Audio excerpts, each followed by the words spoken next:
Assalamualaikum warahmatullahi wabarakatuh.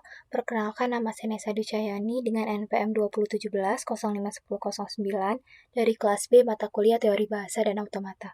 Di sini saya akan menjelaskan mengenai tugas ke-14.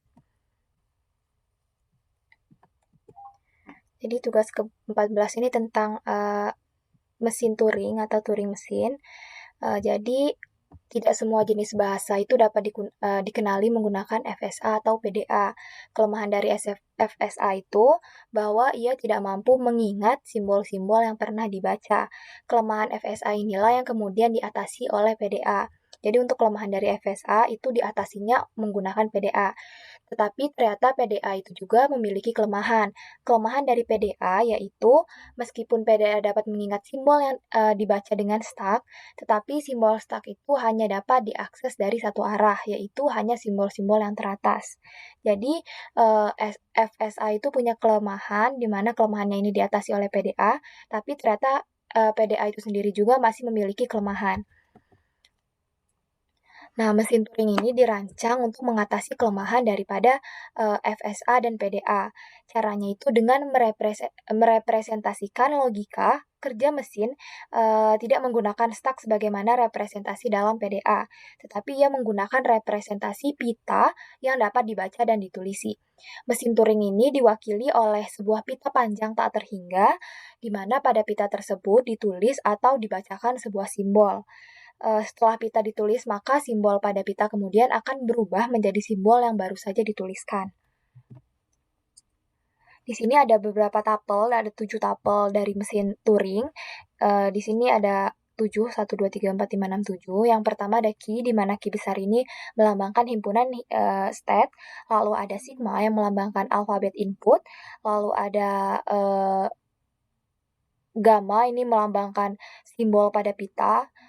Lalu ada S, di mana S ini merupakan state awal. Lalu ada F, di mana F ini final state atau state akhir.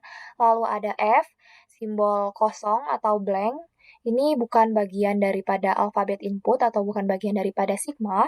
Lalu yang terakhir di sini ada fungsi transisi. Di sini ada contohnya, ada mesin Turing, di sini ada input type-nya di sini. Jadi titik-titik ini melambangkan tak hingga gitu, yang banyak gitu. Jadi ditulisnya titik-titik-titik. Di sini ada finite control-nya. Lalu di sini ada operasi pada input tab. Kan di sini ada tab head nih. Di sini nih ada read, ada fungsi read itu untuk membaca simbol yang berada pada tab head. Lalu ada write atau update, ini digunakan untuk menulis. Jadi sesuai sama namanya aja, di sini read untuk membaca, lalu untuk kalau write ini untuk menulis simbol pada tab head. Lalu dia juga dapat digunakan untuk memindahkan tab head sebanyak satu langkah ke kanan atau memindahkan sebanyak satu langkah ke kiri. Jadi bisa pindah ke kanan satu langkah atau ke kiri satu langkah. Selanjutnya di sini ada gerakan mesin Turing. Jadi gerakan mesin Turing ini diwakili oleh fungsi transisi. Di sini ada delta Q1A itu menghasilkan QJBX, di mana mesin kedudukan Q1 itu membaca simbol masukan A. Jadi dia tuh membaca simbol masukan A. Gerakannya itu mesin berubah ke status QJ, menulis B, dan posisi baca atau tulis bergerak itu X. Itu berupa R, gerak ke kanan, atau L, gerak ke kiri. Jadi kalau R itu merupakan gerak ke kanan, right, dan untuk gerak ke kiri itu namanya left atau L. Lalu di sini ada contohnya. Di sini untuk gerakan fungsi transisi delta Q1A itu kan menghasilkan Q3, B sama R. Itu artinya untuk bagian tab head-nya misalnya di sini ada 3 ya, ada A, B, B untuk tab head-nya A. Lalu untuk state-nya itu Q1. Setelah mendapatkan input dari A, state ini berubah menjadi Q3. Jadi berubah state-nya dari Q1 itu jadi Q3. Menulis B dan tab head-nya itu bergerak ke kanan atau R, jadinya dia kan geraknya ke kanan dari sebelah sini, dia geser satu langkah ke kanan di sini ke B. Itu cara untuk gerakan mesin Turingnya. Lalu untuk mesin Turing non-deterministic itu fungsi transisi memiliki nilai tunggal, sedangkan pada mesin Turing non-deterministic itu untuk pasangan status dan simbol tertentu mungkin dijumpai lebih dari satu aksi. Mesin Turing non-deterministic MN dapat disimulasikan oleh sebuah mesin Turing deterministic M. di mana dasar pemikirannya itu untuk setiap status dan simbol pita, MN itu mungkin memiliki lebih dari satu aksi, yang banyaknya berhingga. Jadi kalau untuk non-deterministic ini untuk yang memiliki aksi lebih dari satu. Misalkan pilihan aksi ini diberi nomor 1, 2, 3, sampai seterusnya atau sampai K. Dengan penomoran ini, rangkaian aksi mesin Turing dapat dinyatakan sebagai rangkaian bilangan dari 1 sampai K di sini. Dari 1 sampai 2, 3 sampai K di sini.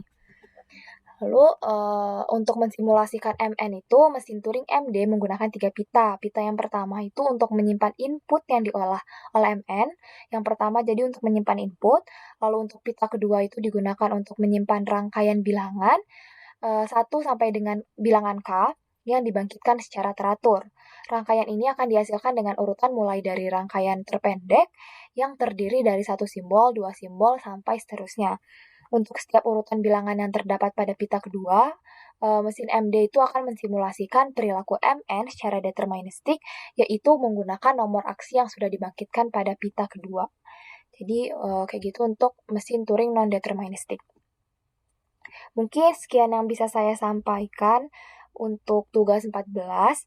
Maaf apabila ada kesalahan. Terima kasih, saya akhiri. Wassalamualaikum warahmatullahi wabarakatuh.